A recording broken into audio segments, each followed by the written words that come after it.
What's that sound? It's for amusement only, the EM and Bingo Pinball Podcast. Woo! Welcome to episode 50 of For Amusement Only. This is Nick Baldridge. Today, rather than one of my riveting technical discussions, or an interview, I thought I'd give you a little insight into some of the many ways in which I've screwed up learning all this stuff. I have a few good stories about injuring myself, but there are a couple that come out as clear favorites. One, well, honestly, every time that I've been injured working on these machines, it's because I should have known better. Truly. So, I've studied electrical systems and electronics for a good chunk of my life, and my first solid-state restore, I touched both sides of the line fuse with my same hand, two fingers on the same hand, and got 120 volt shock. That was pretty stupid. So, I should mention that the game was plugged in. It was off, of course, but there's still power running through the line fuse. So, I didn't enjoy that, but remembered that, oh yeah, there's power running through that at all times, ready to, turn the machine on. One of the all-time favorite stories I have, though, is when I first started working on Double Up. I moved it into the arcade, the proto-arcade at that point. It only had Double Up in it in those days. And when I got the game, it was on casters. So there were casters in place of the leg levelers. The other thing to note is that the back box on a bingo, and especially on Double Up, is incredibly heavy. It weighs way more than 200 pounds, and I'd say somewhere in the neighborhood of 3, but way too much for what I'm about to tell you. So, I'd been working on it, and I was actually playing it and testing it and so forth while I was fixing it up with the power cord sticking through the back door, because I had stupidly not put the power cord in the special notch in the cabinet when I was reassembling the cabinet, and it won't go through, obviously, once the head is put into place. So, I'd been fixing it up, and it took me months to get Double Up running properly. And some of this was because, as I was learning, I screwed up some stuff, and then I had to fix it. Well, when I did finally decide to correct the power cord, instead of, say, desoldering the power cord from the terminal that's inside of the game and then running the power cord back up through the space in the neck and up through the head, I thought it would be a great idea to try to take the head off of the game myself while the game is on casters, which were locked into place at the time. So here's how I thought I was being clever enough not to get hurt. I folded the front down. Of course, the back glass was in the house at this point because it was in an unheated area.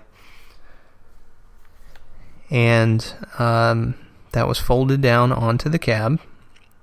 That contains all of the Mystic Lines units, the bingo card, and a very heavy piece of wood that all the lamps screw into. The control unit sits in the middle of the cabinet, and then the back door is held open, braced open by a locking arm assembly. So I locked that into place, and I said, well, that's got to be pretty close. Not really thinking that actually there's a ton of weight at the top of the back door, which was propped open, that would pull down immediately once I loosened all the bolts. So I'm cranking away on these bolts, and I've got 3 out of 4 of them done, and I've loosened the 4th one as I go, and it's not moving, and I am saying, all right, this is good, this is going to work exactly like I think. One of those moments where I don't really know what my final plan was, because how am I going to tuck this power cord underneath of the head? But at any rate, what happened next was really stupid, and thankfully I had folded down the front of the game. So I loosened the last bolt, that final quarter turn, and it flies out of the game, and the head falls down, and it streams beside me,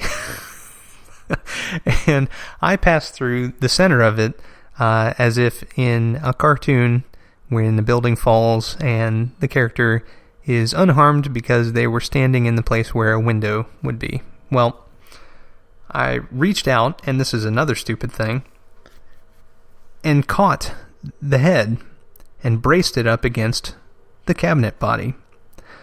So something you should know about casters, should you think that they are perfectly still when they're locked into position, is that, in fact, they continue to move.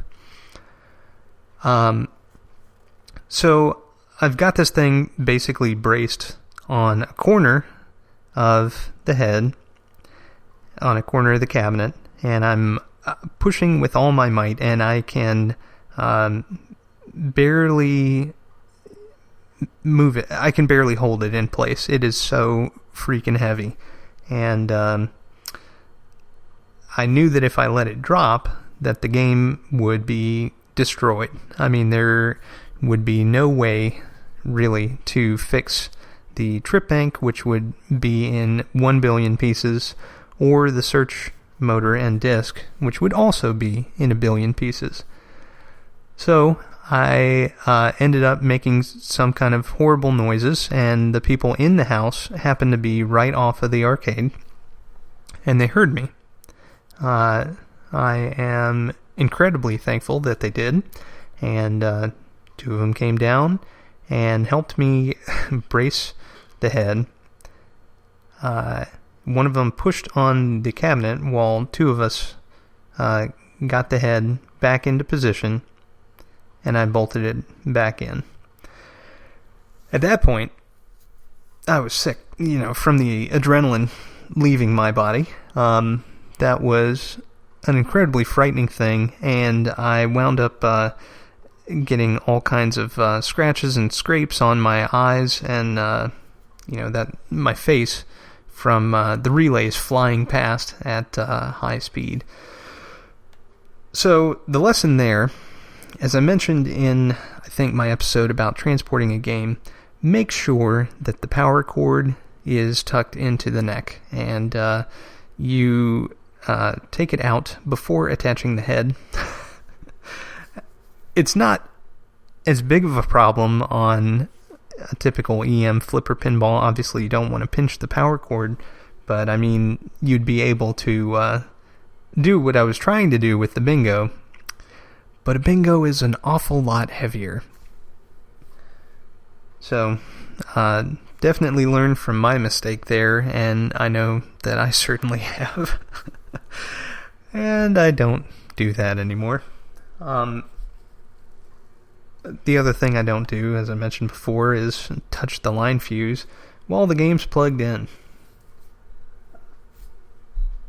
So there's a few other gotchas.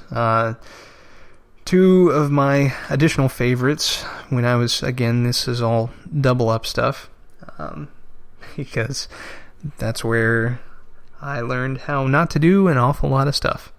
I was taking apart the switch stack, which was attached to the red score disc that increases your red odds, and the switch position on that unit is critical because it governs all kinds of stuff about the odds in the game. Well, I decided that I was going to clean every single switch in this game, and so the way that I would do it is to take the switches off of the units to which they were attached, bundle them together, and then clean them. Well, as I loosened the last screw, the last quarter turn, parts went flying everywhere, and I didn't take a picture beforehand because, come on, that would be way too easy. So I had to figure it out, the correct spacing of everything and whatnot. So that is another dumb move. Take pictures. You don't have to take a million pictures. I only take very sparing pictures, but if it's something that you're not even paying attention to, you're not going to be able to remember what order to put things back in. And another thing to keep in mind, the springs on a stepper unit, which they're large coiled springs on the gear side of the stepper unit, and they attach to a little post. When you loosen one of those, you're supposed to count the turns before the spring comes off. Well, if you loosen one, don't pick that moment to get butterfingers and let go of the spring. They're wound very tightly, and they will hit you pretty hard. And if you get hit with the hook side, then you're going to get cut. And that happened to me as well. None of these things I'm proud of, but they were all steps to greater understanding, and hopefully my mistakes will help you on your own path. Don't do any of this stuff on your own bingo, or any EM for that matter, because it's all really dumb stuff. Very embarrassing to say, but I figure episode 50, I'll have to come clean that, of course, I'm no expert on anything. This is just the way that I do stuff. Of course, I don't do any of those dumb things anymore. Only did each of those once. That was more than enough. All right, well, thank you for listening and joining me on these first 50 episodes. I really appreciate everyone listening and feedback and conversations that I've had about bingos and EMs and people interested in learning about these machines and playing them. That's the whole reason and impetus for this podcast. So, thank you again. My name again is Nick Baldridge. You can reach me at foramusementonlypodcast@gmail.com. You can find us online at foramusementonly.libsyn.com. And you can listen to us on iTunes, Stitcher, Pocket Casts, via RSS, on Facebook, or directly on our website. Thanks again for listening, and I'll talk to you next time.